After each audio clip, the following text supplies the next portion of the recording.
what was read from the word. And as I was reading this scripture, I was reminded that oftentimes we put a lot of people in a place of, I guess you would say, a better place than what we are in. You know, sometimes we see this person speaking in tongues, or we see this person praising, or they seem to have a healthy praise life, and we put them ahead of us. But at the end of the day, just like it was earlier mentioned, if there's no love in it, then it doesn't mean nothing. It also goes on in 13 to say that one day these gifts will diminish because we will be one face to face with the Father, and we won't need these gifts because we'll be able to praise Him and worship Him in His face. But also, as I read this, the part I think that really escapes us when we read this, if you will flip with me to Matthew. There's 2 chapters in Matthew. The first one I want us to go to will be in the 26th chapter. And we'll start at verse 21. I'll give you a little time to get there. But to give you the background, we just came from the Passover and the death, the burial, and the resurrection. And I think in going over this story, it's a few parts that's always missed. And in this one part, we're going to go to the Last Supper. And I'm going to read this verse and I'm going to expound on a few things. Y'all say amen when y'all get the verse. Amen. What verse?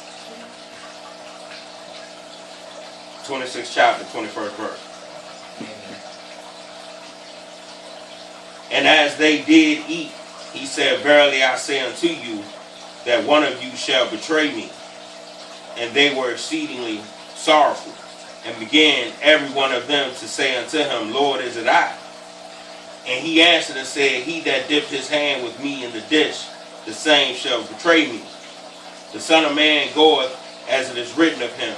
But woe unto the man by whom the Son of Man is betrayed. It had been good for that man if he had not been born. Then Judas, which betrayed him, answered and said, Master, is it I? He said unto him, Thou hast said.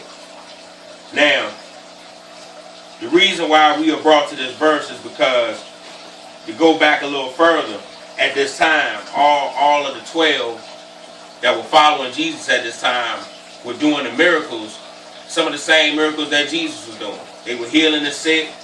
You know, some of them were speaking in tongues. They was praying over people's lives. They were interceding. And when he spoke this word at the Last Supper, no one could fathom who it would be because of all of the deeds that they did. But the thing was about the situation is that the Lord knew. And even if he would have said Judas at the table, no one would have believed him. Because Judas did everything that they did and some things even better. You know, so the point of this lesson when we read it is that you got to know out here that when you're traveling and you're moving around with these people, and I say these people because you're going to have your good, you're going to have your bad, you're going to have your saints, you're going to have your sinners. And you got to know that sometimes that regardless to what you see, and this is why the Lord tells us not to judge nobody, regardless of what you see, it's important that you keep what you are doing in control and that you try to reach out and receive the gifts of the Most High, because while you looking at these different people and you thinking they're to a point in an instant, they can be in the worst situation ever with the Lord and not even know it. And that's why it's best for us to depend on the Lord. Now, do I think Jesus knew that Judas was going to betray him? Yeah. And even though he knew, he didn't tell them. He didn't even say anything to Judas. He didn't even go to Judas and tell Judas, whisper anything in his ear, or, you know, wish a bad ill will on Judas. When we read back in chapter 13, it was a point that was read, and it's what Jesus showed us in this verse. And the point that I'm making to you now is when we see these people sometimes, and these people are praying for people, and when we see these people doing miracles in Jesus' name, it still says without love is nothing. So at the end of the day, you just not going to be able to use your eyes and see whether this person is following the Lord or not. because it would all appear that we all are. This lesson was inspired early this week because I was on the job, and I got a chance to hear another woman witness. We were all outside taking a break, and this one woman came through with a powerful word. And she witnessed to, I guess, everyone that was standing out there. And as she went down the line and talked about society and pointed out some very important things, you know, I was almost believing that, you know, I might have found me a true Christian in Sodom and Gomorrah, you know. And then she turned around and she said, I swear on everything. I swear on my mama's grave, and I swear on this, and I swear on that.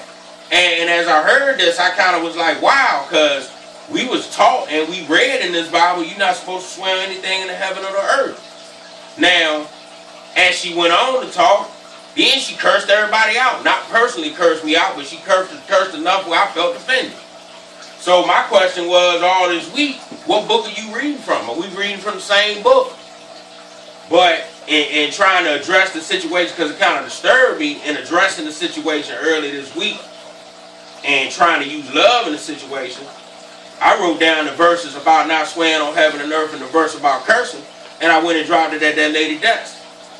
I went in there, which everybody go in and get their little order or find a little direction, and I went in there and I laid it down on her desk. Now, that woman had nothing else to say to me during the week. I don't even know if she read it. But once she read it in that word, she got to change. That's part of, she's really walking the walk. She's got to change. And this situation just reminds me, because I don't care where you go, it's always somebody want to tell you the word. It's always somebody wants to convince you that they doing what they supposed to do and they on the little road. But as we read the word, we find out that it's not that many people on that road that we thought it was on that road. Then we read about wolves and sheep clothing. We read about people that's basically going to tell you or try to convince you that they doing what they need to do. So I was really pulled to the side about that this week, because that was just one of 4 or 5 people that I met this week on the job that I'm working. But all of their situations were similar and the same. And the Lord brought me to that scripture in 1 Corinthians 13. But then I was brought to the Last Supper, and as I did this research, I found out that everything that the 12 did, they did because they was anointed, and they had, you know, Jesus with them, anointing them to be able to do these things. They had the belief, they had the faith, they had everything. You know, and in the midst, the point of what I'm saying is, from the outside looking in, we would have never thought Judas would betray Jesus, because Judas looked like he was on his way to heaven. You know, he looked like he was just a step away from it. So that was a very important thing that I looked at. And I also wanted us to turn, while we're in the book of Matthew, to chapter 22. And you don't have to turn with this one. We went over this one several times, and this always seems to come back up. And it's the point where Jesus was talking to the people about the great commandment. They asked him, you know, some of the Pharisees basically wanted to ask the Lord what was the best commandment. And as we see, it was a lawyer that asked him. Now, I know we watch a lot of these shows with lawyers. So the lawyer really didn't ask this question because he wanted to know. He really asked this question because he wanted to trick Jesus. And us, this was something else that was brought to me this week. We read certain chapters, and I don't think we commit them words to us, but when you commit yourself to the Lord, knowing that the Lord was persecuted, we're going to be persecuted as his followers too. We're not going to get no better treatment than what Jesus got. Now, everywhere Jesus went, it was somebody running to tell what Jesus did. So that meant they had spies watching Jesus. They wanted Jesus to make a mistake so they could do something to Jesus. That was their whole point. And what was Jesus out here doing? He was doing his Father's work. But every time Jesus turned around, somebody was trying to trick him up. Somebody was trying to make him stumble. Somebody was trying to make him fall. And in the midst of these situations, then when he went to pray to the Lord because he got weak, Satan was out there in the wilderness waiting on him. He said, it's my turn now. So as I was going through a point in my week this week, I was reminded of this thing because sometimes we go through and don't understand why we're going through. Sometimes we go through and we want to throw our hands up. Sometimes we go through and we wonder, well, Lord, if I'm following you, then why I'm going through this and why this is hard and why this? Well, what Jesus go through? Think about just not just what he went through on his way to the hill that he was crucified, but think about all the things he went through just on his way to the hill. Think about all the things he went through when he was just doing the Lord's work out here in the field, and that's what we need to think about when we think about this situation. We need to think about the love. I'm pretty sure that on the cross, when Jesus said, "Forgive them because they know not what they do," I don't think a lot of us would have used some of our last words to say that. Might have prayed for a plague to come down, and wipe them people out. Who knows? But Jesus ultimately was our example of this.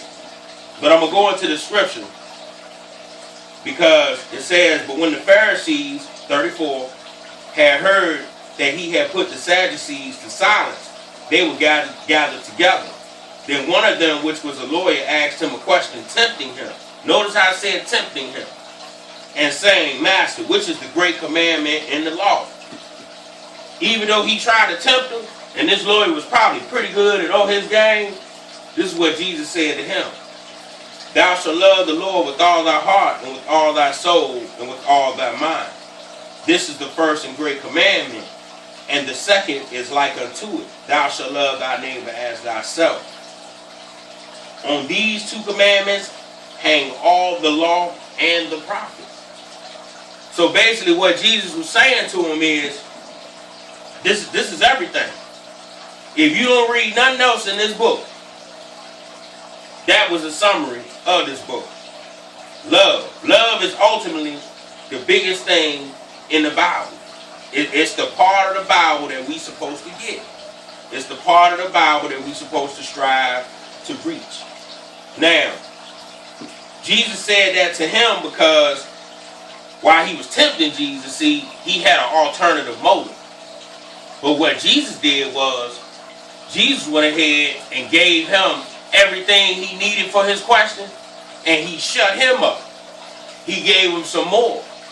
And then, so he wouldn't ask him another question, he told him, on them two commandments, you hang all the law and the prophets. So basically, he was saying the same thing. If you don't know nothing else about this book, know them two things. So, it was very important as I learned about this, because you find out how love, I think when you read charity, people think of giving. But I think when you think love instead of charity, then the picture becomes a little bit clearer. So, those were the three things that I was brought to this week. And for me, it touched me because just like I said, as I look at people and I pay attention to them, and you think this person speaking in tongues or this person speaking in tongues, sometimes we have a thing where we say, we'll put them ahead of us. Like, we ain't worried about Sister Mary because every week she's speaking in tongues. But we learned about tongues. We learn, and it's in chapter 12 as it speaks on the diversities of the gift. But we learned on tongues. And as we learn those things about tongues, that's why it follows in chapter 13. Because it don't matter how big your faith is to move mountains. It don't matter how much you go out here and you obtain for the Lord. Without love, it's nothing. So if you speaking in tongues every week, but you don't have love, then you just making noise.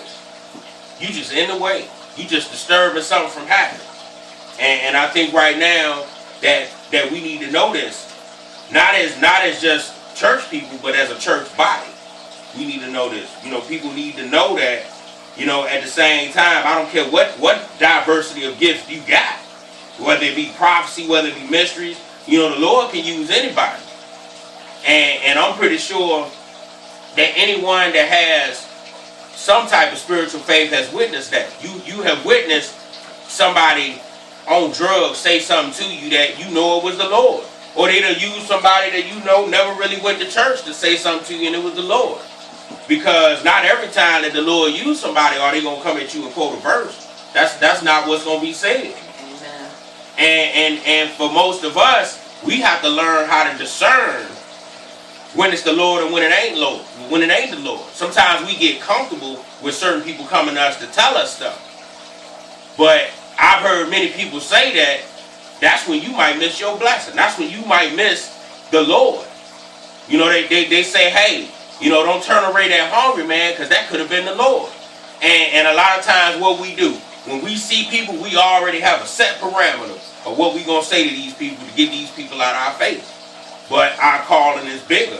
You know, we just can't be church folk for Sunday, and then come Monday through Friday, we ravenous wolves, and then we take Saturday off so we can go to church. You know, we get a peace of mind before we go to church. So it's just one of those things where this, like I said, was very important, because we have to learn this. And this is something that we have to put in the back of our head, and we have to work towards, because at the end of the day, I will say it is hard. It's hard to show love for an enemy or somebody that don't like you. It's hard for somebody to disrespect you and you still love them. You know, but ultimately though, that was what Jesus came to show us. Jesus came to show us basically what it said in that verse we read earlier. He conquered the world. It was nothing on this world that could subdue him. He conquered the world in the ways he tells us that we can conquer the world.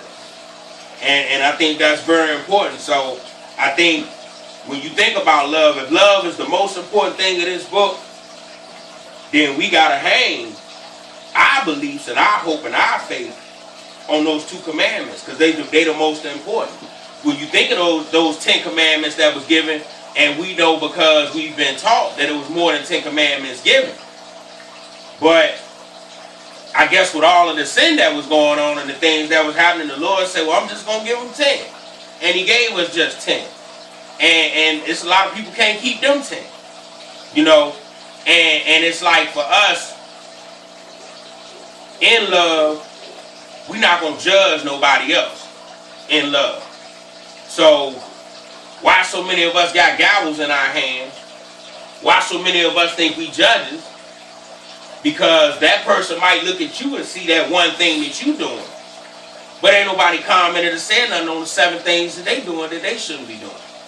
But it's very important that we know these, because we are the example. We are the ones that set the example. When we don't set the example, then how does that make us look? It don't make us look fake. It make the Lord we serve look fake. Because at the end of the day, it might start with us, but it's going to end with the Lord.